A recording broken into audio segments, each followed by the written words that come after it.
بسم اللہ الرحمن الرحیم۔ السلام علیکم۔ یہ رسول اکرم صلی اللہ علیہ وآلہ وسلم کی ولادت باسعادت کے حوالے سے ربیع الاول کی مناسبت سے جو ہم نے رسول خدا صلی اللہ علیہ وآلہ وسلم کی فضائل کی جو ان کی عظمت بیان کرنے کے لیے، ان کی فضیلت بیان کرنے کے لیے، ان کی مناقب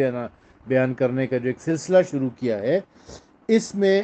آج جو میرا ٹاپک ہے وہ ہے عظمت رحمت للعالمین در نظر سید المرسلین، یعنی رسول اکرم صلی اللہ علیہ وآلہ وسلم جو کہ رحمت للعالمین ہیں، خود اپنے بارے میں، یعنی سید المرسلین صلی اللہ علیہ وآلہ وسلم خود اپنے بارے میں کیا فرماتے ہیں۔ خود رسول اللہ کی فضیلت بزبان رسول اللہ صلی اللہ علیہ وآلہ وسلم ہے، یعنی کہ عظمت رحمت للعالمین در نظر سید المرسلین۔ اس میں جو پہلی روایت میں آپ کی خدمت میں پیش کر رہا ہوں وہ شیخ صدوق کی کتاب معنی الاخبار کی جلد نمبر 1 صفحہ نمبر 90 اور 91 سے ہے۔ روایت یہ ہے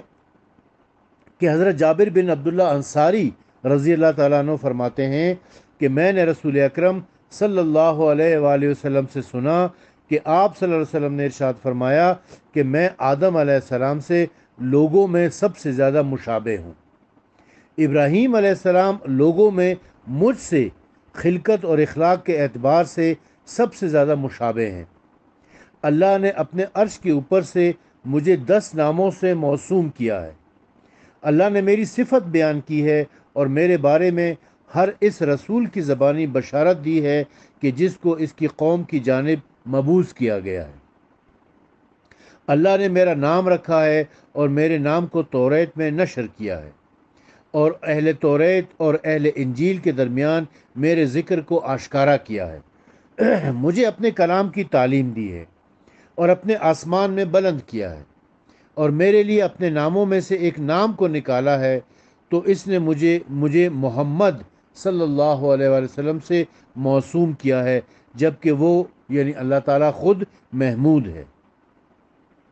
اور مجھے میری امت کی بہترین زمانے میں بھیجا ہے، اور میرے نام کو توریت میں آحید قرار دیا ہے، اور توحید کی وجہ سے میری امت کے جسموں کو آگ پر حرام کر دیا ہے، اور اس نے انجیل میں مجھے احمد سے موسوم کیا ہے۔ پس میں آسمان میں محمود ہوں اور میری امت کو حامدون یعنی حمد کرنے والی قرار دیا ہے، اور اس نے زبور میں میرا نام ماہ قرار دیا ہے۔ اللہ نے میرے ذریعے سے زمین سے بتوں کی پرستش کو محو و نابود کر دیا ہے، اور اللہ نے قرآن میں میرا نام محمد قرار دیا ہے کہ میں محمود ہوں۔ تمام اہل قیامت کے لیے فیصلے کے زمانے میں کہ میرے علاوہ کوئی شفاعت کرنے والا نہیں ہوگا۔ اللہ نے مجھے قیامت میں حاشر سے موسوم کیا ہے کہ لوگوں کا حشر میرے قدم پر ہوگا، اور میرا نام موقوف رکھا ہے کہ میں لوگوں کو اللہ کے سامنے ٹھہراؤں گا۔ میرا نام عاقب رکھا ہے کہ میں نبیوں کے عقب و بعد میں آنے والا ہوں، کہ میرے بعد کوئی رسول نہیں ہے، اور اللہ نے مجھے رسول رحمت، رسول توبہ اور جنگ کرنے والوں کو ہمیشہ شکست دینے والا بنا کر بھیجا ہے۔ میرا نام مقفع ہے کہ میں تمام گروہ انبیاء پر فوقیت رکھتا ہوں، اور میں قیم یعنی بے عیب، کامل اور جامع ہوں۔ میرے اللہ نے مجھ پر احسان کیا ہے اور میرے حق میں فرمایا ہے کہ اے محمد صلی اللہ علیہ وآلہ وسلم، تم پر اللہ کی صلوات ہو۔ یقیناً میں نے ہر رسول کو ان کو اپنی ہم زبان امت کی طرف بھیجا، اور میں نے تجھے اپنی مخلوق میں سے ہر سرخ و سیاہ کی طرف بھیجا ہے، اور میں نے تیری اس روب کے ذریعے سے مدد کی ہے کہ جس کے ذریعے سے کسی کی میں نے مدد نہیں کی ہے، اور میں نے تیرے لیے غنیمت کو حلال قرار دیا ہے، جبکہ تجھ سے پہلے کسی کے لیے غنیمت کو حلال قرار نہیں دیا تھا، اور میں نے تیرے لیے اور تیری امت کے لیے عرش کے خزانوں میں سے خزانہ جو کہ فاتحۃ الکتاب یعنی سورہ فاتحہ اور سورہ بقرہ کا آخری حصہ ہے عطا کیا ہے، اور میں نے تیرے لیے تیری امت کی پوری زمین کو سجدگاہ اور مٹی کو پاک کرنے والی چیز بنا دیا ہے، اور میں نے تجھے اور تیری امت کو تکبر عطا کی ہے، میں نے تجھے اور تیری امت کو تکبیر عطا کی ہے، اور میں نے تیرے ذکر کو اپنے ذکر سے ایسے ملا دیا ہے کہ تیری امت میں سے کوئی بھی میرا ذکر اس وقت نہیں کرے گا جب تک میرے ذکر کے ساتھ تیرا ذکر نہ کرے۔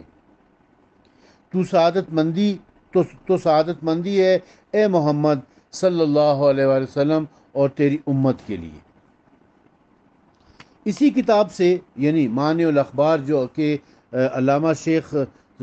صدوق ابن باویہ کی کتاب ہے، اس سے ایک اور روایت پیش کرتا ہوں جو کہ امام حسن علیہ السلام سے ہے۔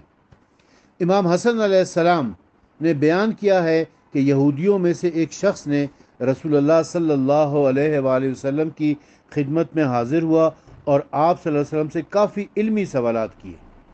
ان میں سے ایک یہ تھا کہ کس وجہ سے آپ محمد، احمد، ابو القاسم، بشیر، نذیر اور دائی کے اسما سے موسوم ہوئے ہیں۔ اس سوال کے جواب میں نبی کریم صلی اللہ علیہ وآلہ وسلم نے ارشاد فرمایا، جہاں تک محمد کا تعلق ہے تو بے شک میں زمین میں قابل حمد ہوں، اور ابو القاسم تو بے شک اللہ قیامت کے دن جہنم کی آگ کے حصوں کو تقسیم کرے گا تو اولین اور آخرین میں سے جس شخص نے میرا انکار کیا ہے وہ جہنم کی آگ میں ہوگا، اور جنت کے حصوں کو تقسیم کرے گا تو جو شخص بھی مجھ پر ایمان لایا ہے اور میری نبوت کا اقرار کیا ہے وہ جنت میں ہوگا۔ اور جہاں تک تعلق ہے دائی کا تو بے شک میں لوگوں کو اپنے رب کے دین کی طرف دعوت دینے والا ہوں، اور نذیر تو بے شک میں اپنے نافرمانی کرنے والوں کو جہنم کی آگ سے ڈراتا ہوں، اور بشیر اس وجہ سے کہ بے شک میں اپنی اطاعت کرنے والوں کو جنت کی بشارت دیتا ہوں۔ کسی نے امام علی ابن موسیٰ رضا علیہ الصلوۃ والسلام سے دریافت کیا کہ نبی پاک صلی اللہ علیہ وآلہ وسلم کی کنیت ابو القاسم کس وجہ سے قرار پائی ہے؟ تو امام علی رضا علیہ السلام نے فرمایا کہ آپ صلی اللہ علیہ وآلہ وسلم کا ایک بیٹا تھا جس کا نام قاسم تھا، اسی نام سے آپ کی کنیت قرار پائی ہے۔ راوی کہتا ہے کہ میں نے عرض کیا کہ اے فرزند رسول، کیا آپ مجھے کچھ زیادہ بیان کرنے کا اہل پاتے ہیں؟ امام علی رضا علیہ السلام نے فرمایا، ہاں، کیا تمہیں معلوم ہے کہ رسول اللہ صلی اللہ علیہ وآلہ وسلم نے ارشاد فرمایا، میں اور علی اس امت کے باپ ہیں؟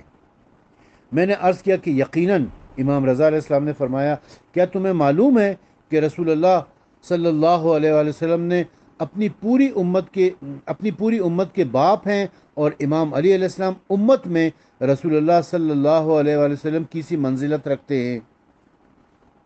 میں نے عرض کیا یقیناً۔ امام علی رضا علیہ السلام نے فرمایا، کیا تمہیں معلوم ہے کہ بے شک علی جنت اور جہنم کے قاسم یعنی تقسیم کرنے والے ہیں؟ میں نے عرض کیا یقیناً۔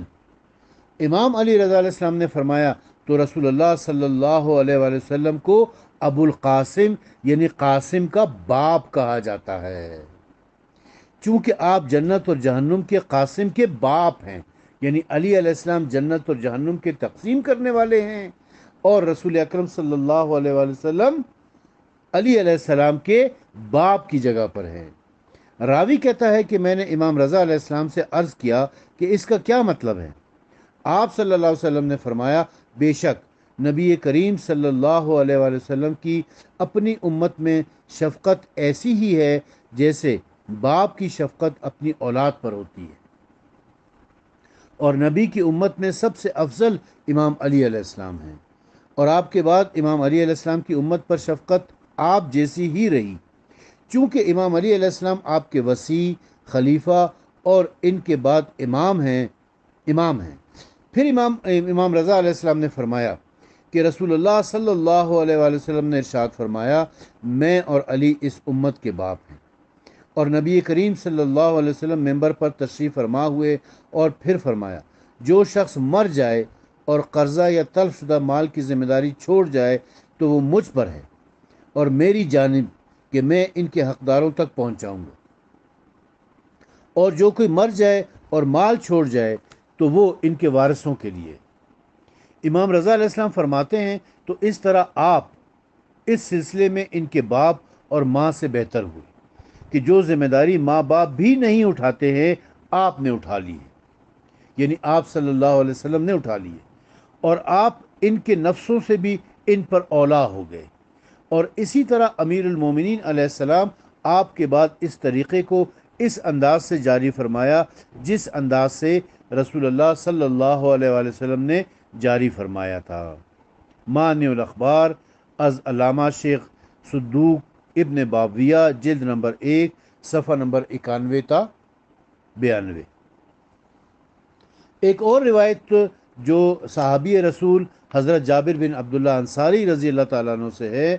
کہ وہ روایت کرتے ہیں کہ رسول اللہ صلی اللہ علیہ وآلہ وسلم سے سوال کیا گیا کہ جب آدم علیہ السلام جنت میں تھے تب آپ کہاں تھے؟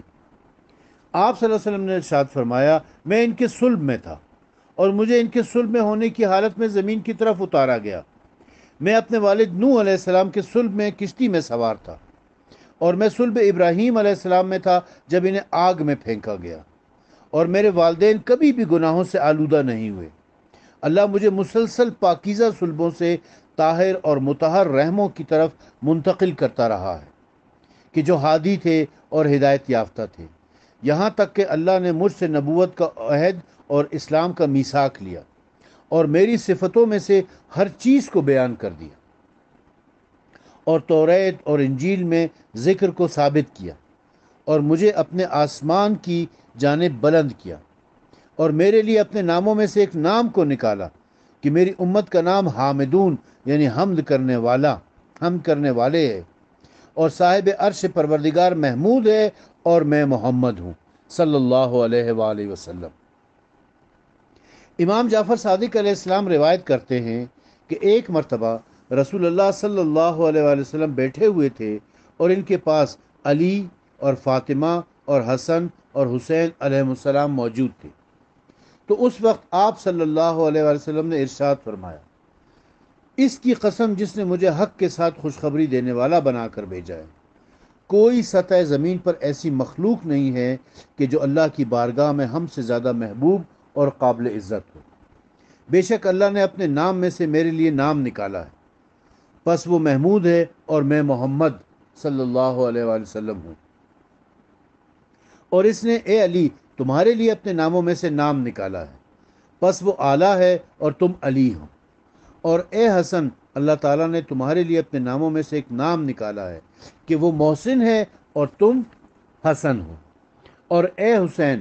اللہ نے تمہارے لیے اپنے ناموں میں سے ایک نام نکالا ہے کہ وہ زواء الاحسان یعنی صاحب احسان ہے اور تم حسین ہو۔ اور اے فاطمہ علیہ الصلاۃ والسلام تمہارے لیے اللہ نے اپنے ناموں میں سے ایک نام نکالا ہے کہ وہ فاطر ہے اور تم فاطمہ ہو سلام اللہ علیہا۔ پھر رسول اللہ صلی اللہ علیہ وآلہ وسلم نے ارشاد فرمایا، اے اللہ میں تجھے گواہ بناتا ہوں کہ میری صلح ان لوگوں سے ہے کہ جو ان کے ساتھ صلح کرے، اور میری جنگ ان لوگوں سے ہے کہ جو ان کے ساتھ جنگ کرے، اور میری محبت ان لوگوں کے لیے ہے جو ان لوگوں سے محبت کرے، اور میرا بغض و عداوت ان لوگوں کے لیے ہے جو ان سے بغض اور عداوت رکھے۔ میری دشمنی ہے ان لوگوں کے لیے جو ان سے دشمنی رکھے، اور میری دوستی ہے ان لوگوں کے لیے جو ان سے دوستی رکھے، چونکہ یہ مجھ سے ہیں اور میں ان سے ہوں۔ حضرت ابو ذر غفاری صحابی رسول رضی اللہ تعالیٰ عنہ روایت کرتے ہیں کہ میں نے رسول اکرم صلی اللہ علیہ وآلہ وسلم کو فرماتے سنا ہے کہ مجھے اور علی کو ایک ہی نور سے خلق کیا گیا۔ ہم عرش کی دانی جانب آدم علیہ السلام کی خلقت سے 2000 سال قبل اللہ کی تسبیح میں مشغول تھے۔ جب اللہ نے آدم علیہ السلام کو خلق فرمایا تو ان کے نور کو ان کے صلب میں قرار دیا، اور یقیناً آدم علیہ السلام نے جنت میں سکونت اختیار کی اور ہم ان کے صلب میں موجود تھے، اور جب انہوں نے ترک اولا کا غم اٹھایا تو ہم ان کے صلب میں تھے، اور یقیناً نوح علیہ السلام نے کشتی میں سواری کی اور اس وقت ہم ان کے صلب میں تھے، اور یقیناً ابراہیم علیہ السلام کو آگ میں پھینکا گیا اور ہم ان کے صلب میں تھے۔ بس اللہ مسلسل ہم کو پاکیزہ اور طاہر صلبوں سے پاکیزہ و طاہر رحموں کی طرف منتقل کرتا رہا ہے۔ یہاں تک کہ یہ سلسلہ عبد المطلب علیہ السلام تک پہنچا۔ پس پروردگار عالم نے ہم کو 2 نصف حصوں میں تقسیم کر دیا، اور مجھے عبداللہ علیہ السلام کے صلب میں قرار دیا اور علی کو ابو طالب علیہ السلام کے صلب میں قرار دیا، اور اللہ نے مجھ میں نبوت اور برکت کو قرار دیا اور علی کے لیے فصاحت اور شجاعت اور بہادری قرار دی، اور ہمارے لیے اپنے ناموں میں سے 2 نام نکالے ہیں۔